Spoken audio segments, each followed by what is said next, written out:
ये आकाशवाणी है। अब आप लवलीन निगम से समाचार सुनिए।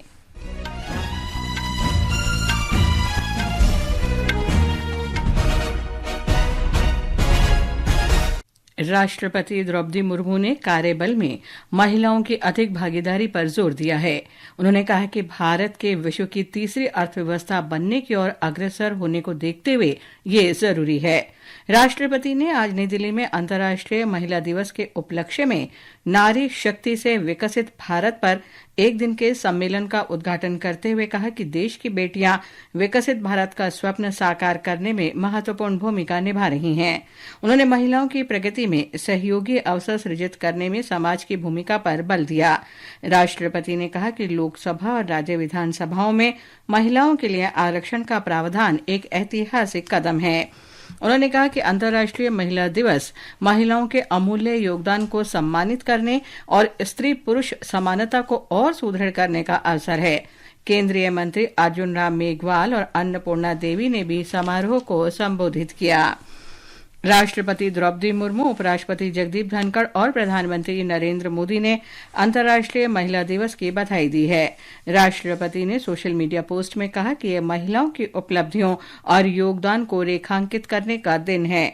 उपराष्ट्रपति ने सोशल मीडिया पोस्ट में कहा कि महिलाएं समाज की रीढ़ हैं जो अपने समर्पण और नेतृत्व से बदलाव लाती हैं।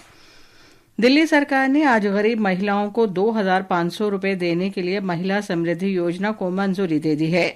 मुख्यमंत्री रेखा गुप्ता ने आज एक संवाददाता सम्मेलन के दौरान ये घोषणा की। उन्होंने कहा कि अंतर्राष्ट्रीय महिला दिवस के अवसर पर दिल्ली सरकार की मंत्रिमंडल की बैठक में इस योजना को मंजूरी दी गई। उन्होंने कहा कि इस योजना के क्रियान्वयन के लिए 5,100 करोड़ रुपए का बजटीय प्रावधान किया गया है। आकाशवाणी समाचार आज एक अलग और अनूठे अंदाज में अंतर्राष्ट्रीय महिला दिवस मना रहा है। आज हिंदी और अंग्रेजी के सभी समाचार बुलेटिन महिला समाचार वाचिकाओं द्वारा प्रस्तुत किए जा रहे हैं। ये पहल आज आधी रात से शुरू हो गई है और पूरे दिन जारी रहेगी। आज के सभी मुख्य प्रति घंटे के बुलेटिन तथा हिंदी और अंग्रेजी के समाचार पत्रिका कार्यक्रम भी महिला वाचकों द्वारा प्रस्तुत किए जा रहे हैं। समाचार सेवा प्रभाग आज रात 9:15 बजे से 10 बजे तक अंतर्राष्ट्रीय महिला दिवस पर विशेष परिचर्चा प्रसारित करेगा। प्रधानमंत्री नरेंद्र मोदी ने कहा है कि उनकी सरकार महिलाओं के सशक्तिकरण के लिए समर्पित है।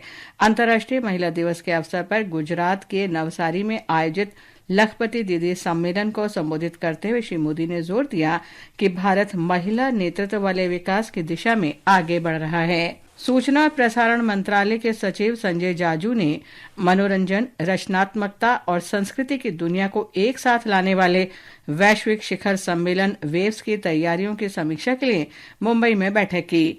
इसमें संयुक्त सचिव संजीव शंकर, सी सेंथिल राजन और अजय नागभूषण MN भी शामिल हुए। सूचना और प्रसारण मंत्रालय महाराष्ट्र सरकार के सहयोग से 1 से 4 मई तक मुंबई में इस शिखर सम्मेलन का आयोजन करेगा। केंद्रीय स्वास्थ्य मंत्री जगत प्रकाश नड्डा ने घोषणा की है कि सरकार अगले 5 वर्ष में चिकित्सा शिक्षा में 75,000 नई सीटें बढ़ाने पर विचार कर रही है।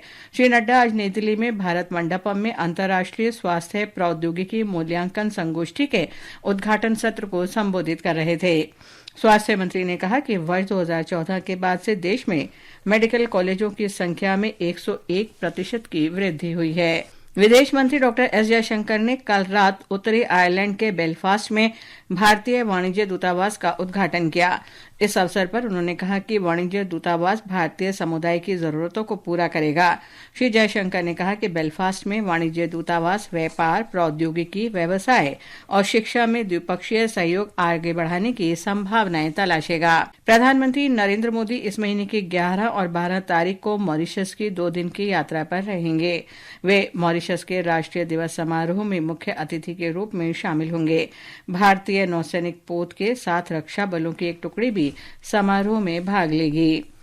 अमेरिकी राष्ट्रपति डोनाल्ड ट्रंप ने कनाडा को उसके लकड़ी और डेयरी उत्पादों पर नए शुल्क लगाने की धमकी दी है। श्री ट्रंप ने कहा कि अमेरिका इसी तरह के समान शुल्क लगाएगा। इसके साथ ही ये समाचार बुलेटिन समाप्त हुआ।